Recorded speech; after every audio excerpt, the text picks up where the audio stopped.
I'm Tim Gipson, and I'm going to talk to you about how to paint a room. Now there's some things you're going to need in order to paint properly. You're going to need a good paintbrush, cut in around your corners. You're going to need a paint tray and a roller. And I recommend on most of your interior walls to use a 3/8 inch nap roller. That's pretty good. And the rule of thumb on rollers is the more rough the surface is, then the thicker your nap. So if you have a really smooth finish on your wall, then you could use a 1/4 inch nap. If you're painting something really rough, such as concrete or masonry block, then you'd need a thick roller. But for most interior walls, 3/8 inch nap will work just fine. So the first thing we want to do is we want to get set up to paint.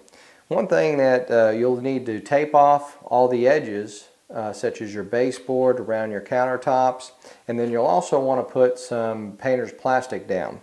Now one thing you can get to make it easier is you can use this paint masking, and what it allows you to do is it has the masking tape already attached to the plastic, so you can put this down and then you can pull your plastic out. And I've just put a small section here, but as you can see, I can pull this out and it would actually cover this countertop, or I could put it along the baseboards and it would actually cover the floor and protect the floor from the paint. So the first thing I'm going to do is I'm going to take my brush and I'm going to cut in right next to the counter here, and I want to bring this down so it's at least about 2 to 2.5 inches up the wall from the from this base cabinet, from this backsplash. Then I'll also want to cut in the corners, and again come out about 2 to 2.5 inches from the edge of the corner. What that allows me to do is now when I'm ready to roll, the roller can get down right to about 2 inches from an object. So I can get about 1.5 inches away from the corner of a wall, or I can get about 1.5 inches away from the ceiling.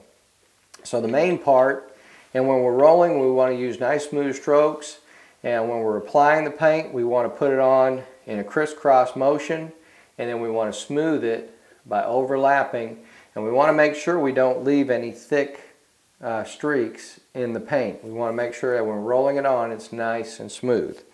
So if you follow those procedures, you can easily get a good finish, just like we've already accomplished in this room here. So I'm Tim Gipson, and that's how to paint an interior room.